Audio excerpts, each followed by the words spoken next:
Hello, this is Daniel Kincaid, and I will be examining the issue of honesty of footage within documentaries.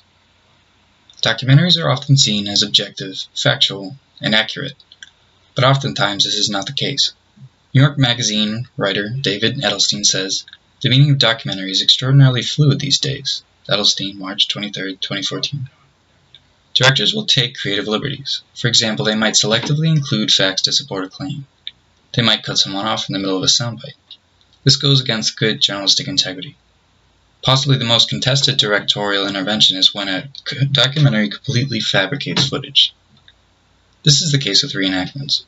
Errol Morris's 1988 documentary The Thin Blue Line tells the story of a man wrongfully accused of murder. Throughout the film, dramatic reenactments are used to recount the events of the night of the murder. They do a lot to add to the emotional impacts of the film. An article from Alt Film Guide says, Morris's investigative piece won awards from the New York Film Critics Circle, the National Society of Film Critics, and the National Board of Review, and overturned the death row conviction of its subject too. Alt Film Guide 2011.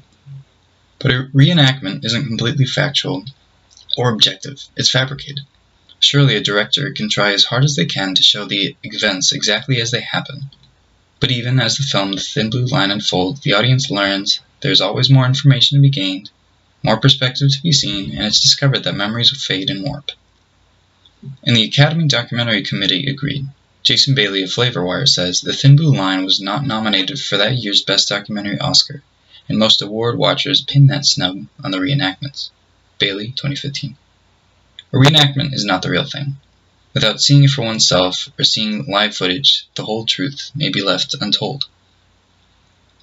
Another documentary, Sarah Polley's Stories We Tell from 2012, explores the life of Sarah Polley's mother and investigates a discrepancy in Sarah's genealogy. Polley interviews her father, siblings, and other significant people in her life. Throughout the film, home movies that show the mother looking happy, healthy, and young are spliced in. Adrian Warren of Pop Matters says some controversy arose when it transpired that a few of the family's scene films sequences had been recreated as dramatic reconstructions. Warren, 2013. The mother that is featured in much of those home films is actually the director Polley.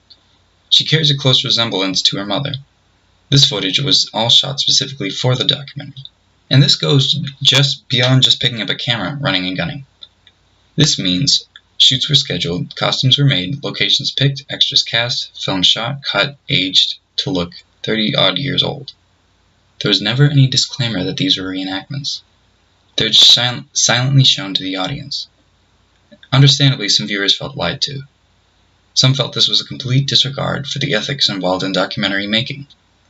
But like Edelstein says, the meaning of documentary is extraordinarily fluid. The modern public is more accepting of directorial intervention in documentaries. The reenactment has become an arrow in the documentarian's quiver, a storytelling tool that not only fills in gaps but creates mood and tension. Bailey, 2015. In addition, the skewed perspective into the past really parallels the controlling ideas of Stories We Tell, that her mother's story changed depending on who was doing the telling. Edelstein, 2014. Whether it be her sister, brother, father, or home video telling them her mother's story, each one will recount it in a unique way. Edelstein continues. A producer named Harry Golkin, Polley's supposed biological father, says he needs to control the story. But so does Michael, Polley's legal father. Edelstein, 2014.